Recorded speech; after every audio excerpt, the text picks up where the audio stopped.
Om Namo Bhagavate Vasudevaya.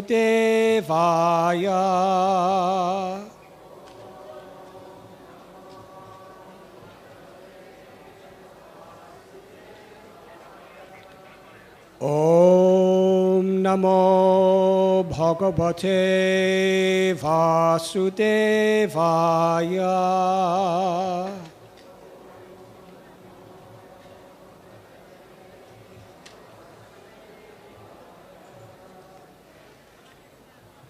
Om Ajnantimidandasya Jnananjanachalakaya Chakshurun militam jena Tasmai Sri Gurave Namaha. Vanshakalpatarubhyascha Kripa sindubhya eva cha patitanam bhavanibhyo Vaishnavebhyo namo namaha. Namo Mahabharanyaya Krishna prema pradayate Krishnaya Krishna Chaitanya Namane Gaudatveshe namaha. He Krishna Karuna Sindhu Dinabhandhu Jagatpate Gopesha Gopika Kanta Radha Kanta Namostate Tapta Kanchana Gaurangi Radhe Vrindavaneshwari Vrishabhanu Sute Devi Pranamami Hari Priye. Sri Krishna Chaitanya Prabhu Nityananda Sri Advaita Gadadhar Srivasadi Gaura Bhakta Brinda. Hare Krishna Krishna Krishna Hare Hare Hare Rama Rama Rama Hare Hare.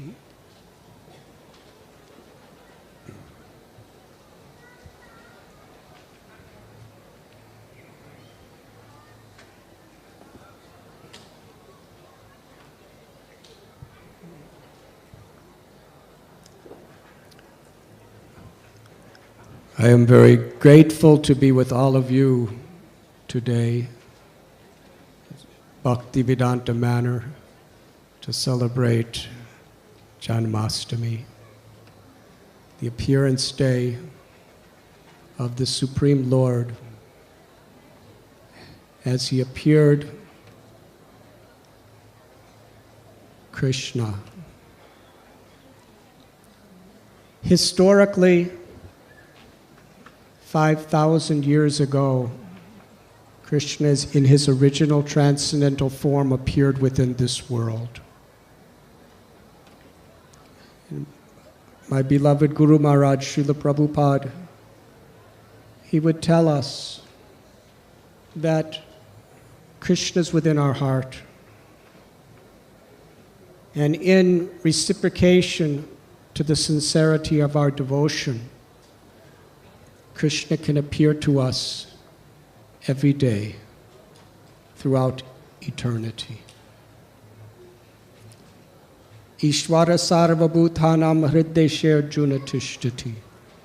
That the absolute truth, the Supreme Lord, the source of everything that exists, is seated within the heart of every living being,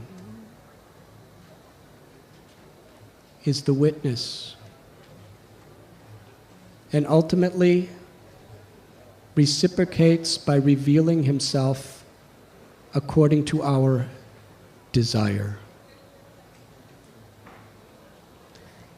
Everyone is looking for pleasure. The Vedanta Sutra tells us, Anandamayo Bhyashat.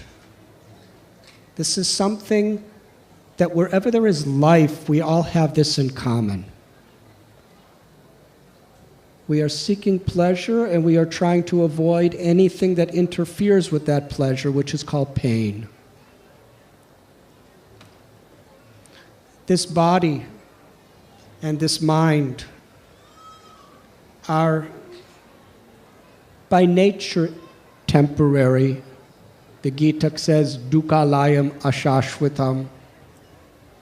And therefore, to find the pleasure we are seeking through this body and mind can never satisfy the soul.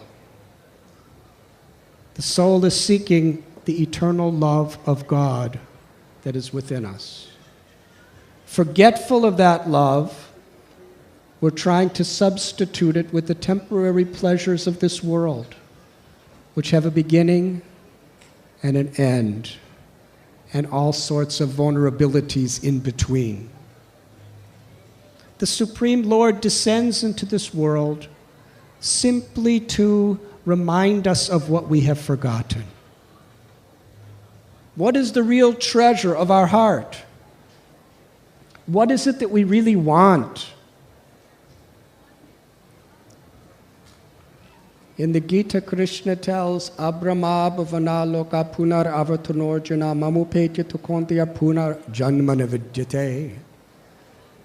That whatever situation we make in this world, from the highest planet down to the lowest, they're all places where birth, old age, disease, and death are inevitable. And it's one philosophy to just accept this as a reality and try to make the best of it. But the great scriptures, the great saints, the great avatars have taught us that there's something beyond that that this human form of life can give us. Atato Brahma Jigyasa. We are eternal, full of knowledge and full of bliss. That is the nature of the soul that's seeing through the eyes, hearing through the ears, tasting through the tongue, thinking through the brain, and loving through the heart. To understand and realize that is the real purpose of human life. This is the universal principle of all the great spiritual traditions throughout history. To understand our own spiritual essence and to recognize that in other living beings and to honor and respect that. In the Bhagavad Gita, Krishna tells, Paritranaya sadhunam vinashaya chaduskritam dharma samstapanardaya sambhavami juge juge. That he descends again and again and again in order to annihilate ignorance, reestablish true principles of religion, and to give pleasure to those who love him. 5,000 years ago, Krishna appeared in his original transcendental form. How is it that the source of everything takes birth? This is a common question that people ask. Aham bija pratapita.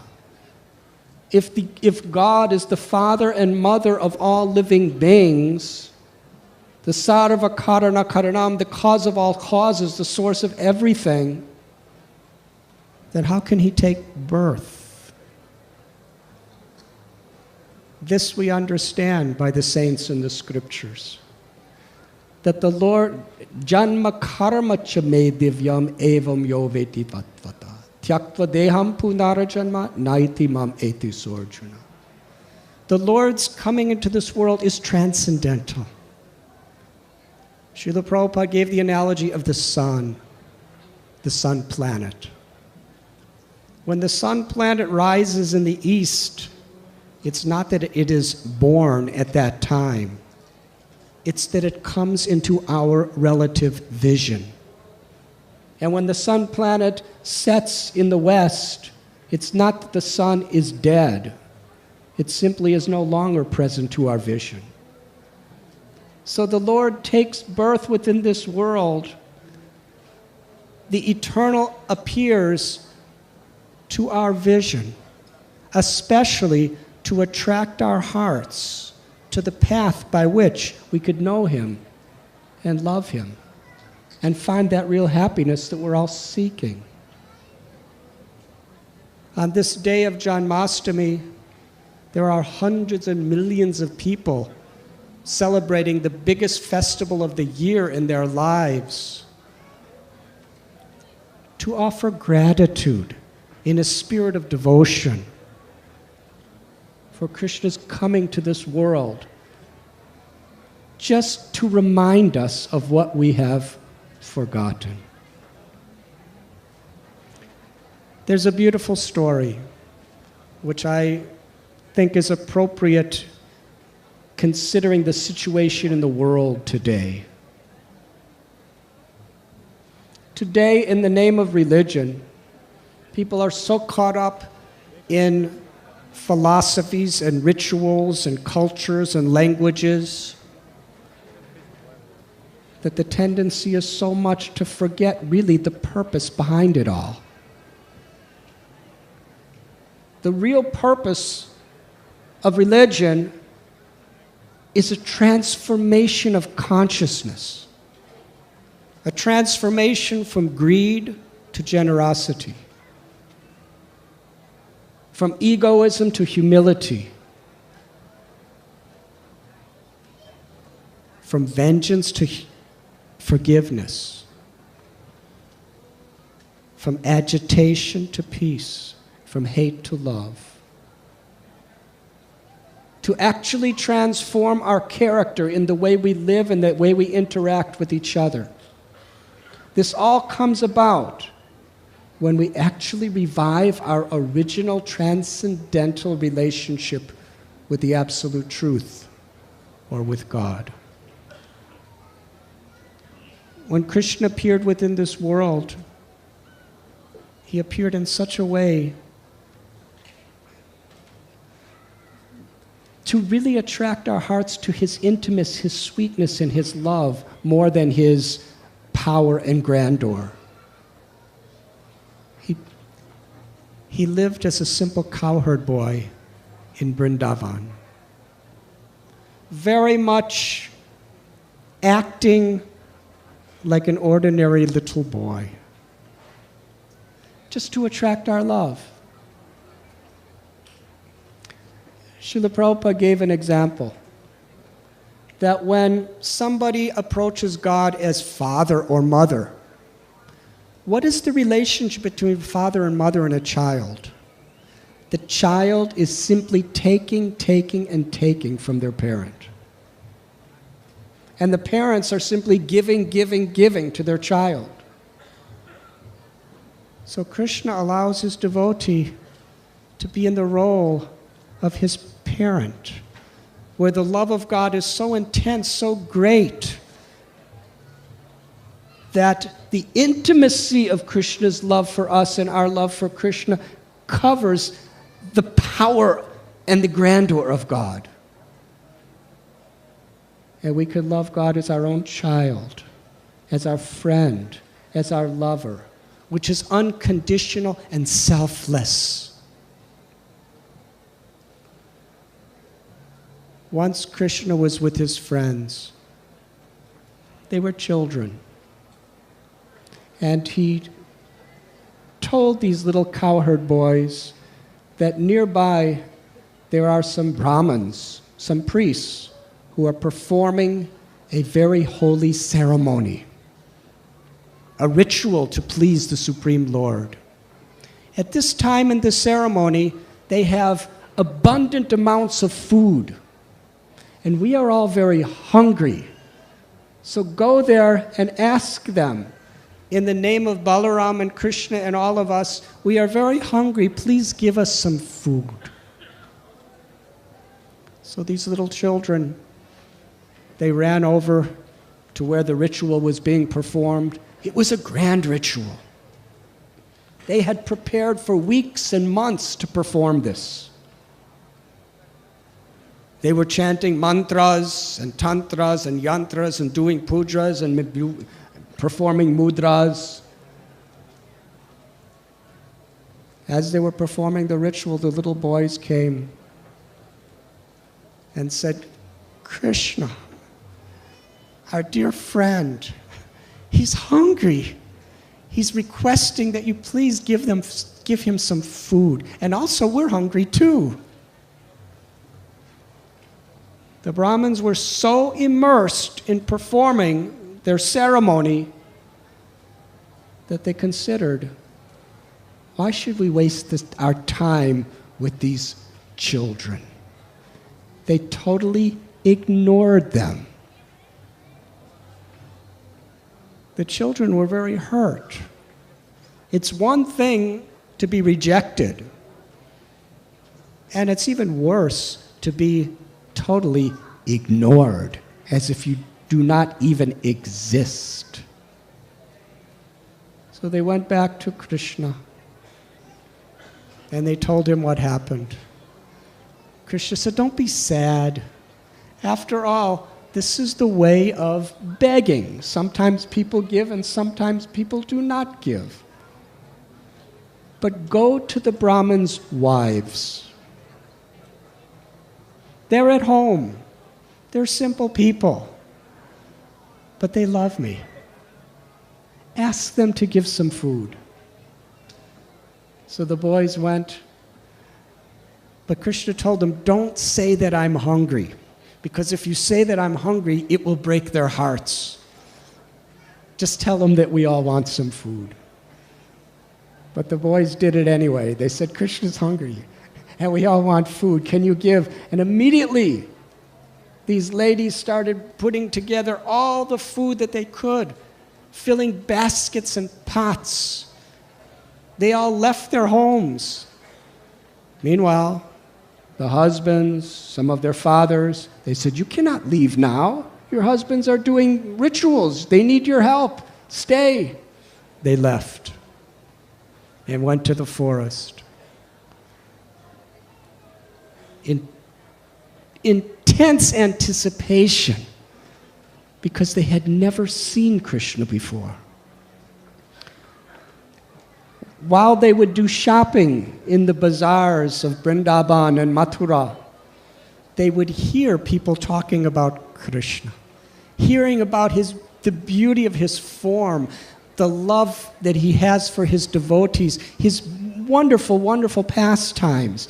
They completely fell in love with him just by hearing, and were willing to give up everything just to serve him.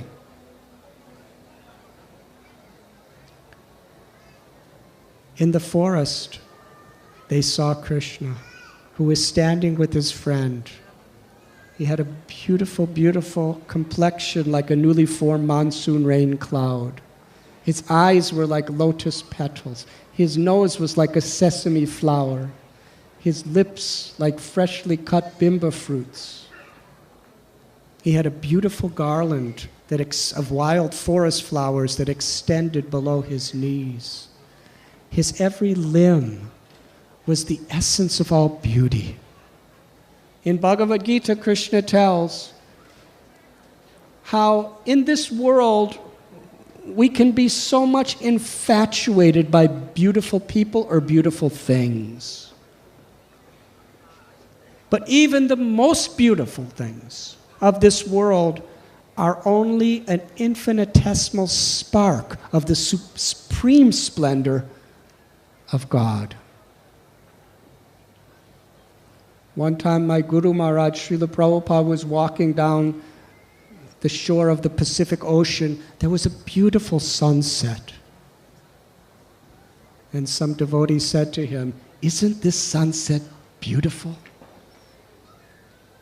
And Srila Prabhupada said, "Yes, but if you think the sunset is beautiful, if you think this art is beautiful, you should see the artist. It is only a reflection of a glimpse of a spark of the beauty of the absolute truth. And that absolute truth, with full beauty, unlimited, inconceivable beauty, from which everything in this world is just a spark, was standing in front of these ladies. They couldn't even close their eyes to blink. They gazed upon Krishna and took the beautiful form of Krishna through their eyes into the core of their hearts and embraced him with all their love. And Krishna, who is situated within the heart of every living being, was embracing them with all his love from within the heart. This is love. Then Krishna spoke. He said, "You have come with such nice offerings. You've risked so much and taken so much trouble just for me. I am so grateful to you. Now please, put all the food down." And Krishna spoke very, very affectionate words of gratitude to them, and then told them, "But now you should return home because you have your duties to your families." The Brahmins, these ladies, they said, it is our heart's ultimate longing to be with you. And finally we have come to you. Please don't send us home. And Krishna said that the true relationship between myself and you and my devotees is not simply in seeing each other. It's in the love of service. I am non-different from my name. I am non-different from the pastimes that I perform. Simply hear about me, chant about me, remember me, and you will always feel my presence embracing you within your heart of hearts. They went home. They had attained the ultimate perfection of life, of prema bhakti, ecstatic love of God. And when they went home, they were so effulgent with spiritual purity. Their prema, their ecstatic love was shining through their body, shining through their senses, and when their husbands saw them, they realized that our wives, they have attained the ultimate perfection of life. But as for us, we were so caught up with the rituals to please the Lord that we forgot to please the Lord.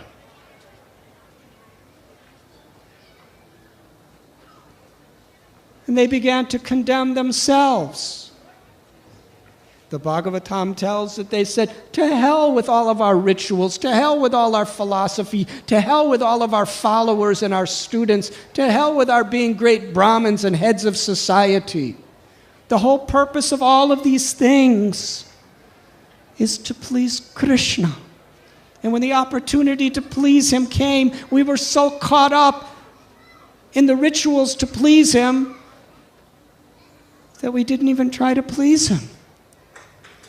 But our wives, they don't know all of these elaborate ceremonies that we do. But with their simple hearts, they knew how to please Krishna. They have attained perfection, and we are rotting in ignorance.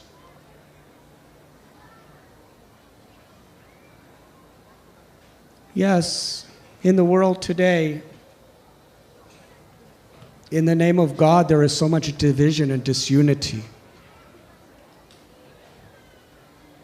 Some years ago, I was in Mumbai, India, and I was driving at night home from a lecture I was giving. And it was a time when communal riots broke out between Hindus and Muslims. I saw logs blocking the street, cars stopped, windshields broken, people dragged out and stabbed to death because they were from a different religion. I saw houses burning, cars burning, dead bodies, people bloody, running, screaming. In the name of God? Is this what religion is for? This is extreme. Religion is meant to actually see the godliness in every living being. But when we don't understand the purpose of religion, the purpose of bhakti or devotion, it could create hatred and egoism and justify it on an absolute platform.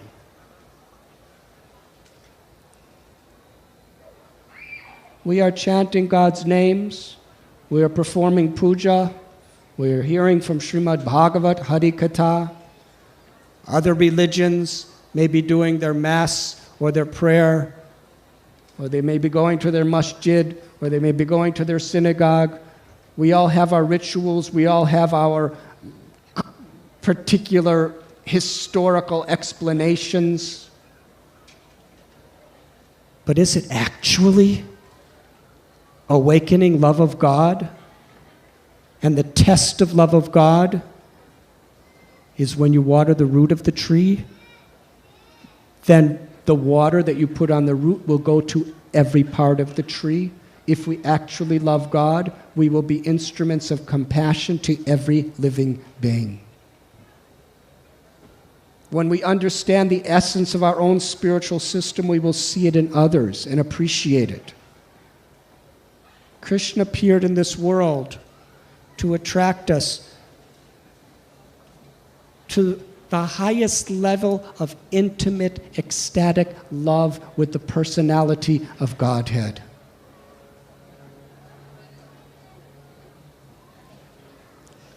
The Brahmins, they were expert in all of the externals, but did not understand the essence. Their wives, they understood the essence and became perfect. And through this teaching, Krishna wanted to reveal to the world, Bhaktya mam abhijanati. It is this unmotivated, unconditional devotion which is the only means by which we can actually understand the Lord. Lord Chaitanya Mahaprabhu explained, Jivera Swarupoi Krishnera Nityadas, that the nature of the soul is we are all eternal servants of Krishna.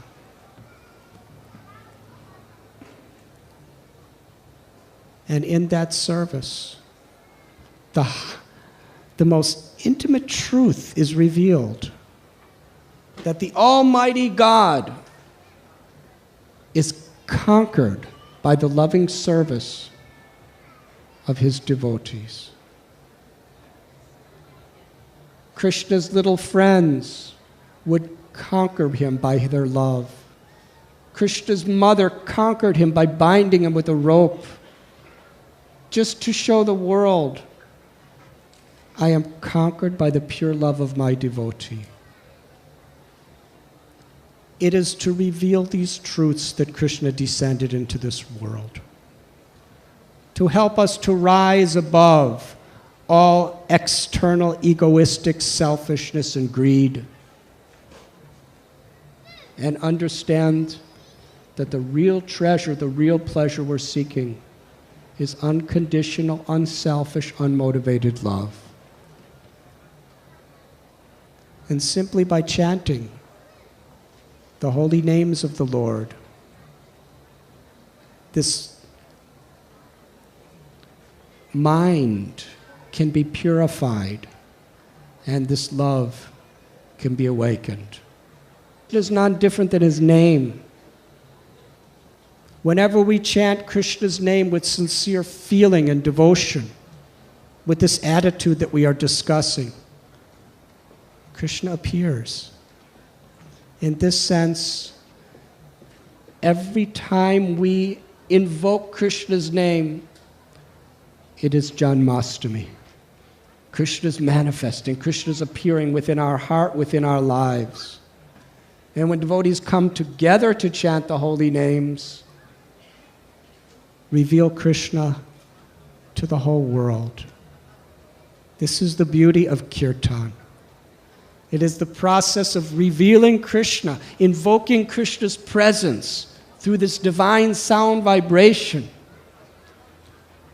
to everyone. Janmashtami is a time, it's Krishna's birthday. We want to make Krishna happy. And what makes Krishna happy? To love him, to honor and respect all of his children, and to help everyone in this world to realize the love of God that they have forgotten in their hearts.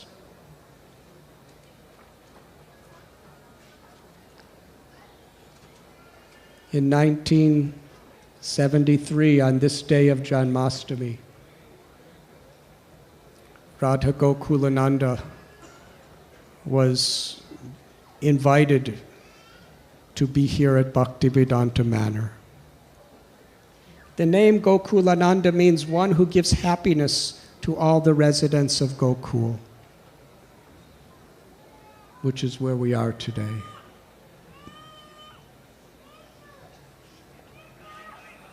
By the prayer, by the love of a great devotee like Srila Prabhupada, he literally, personally brought Krishna to attract our hearts. And in its honor, we are celebrating Janmashtami in this holy place. And it is so beautiful to see. Over 1,000 devotees have been working, I think from about 6 at night till midnight for the last month, preparing for this wonderful festival.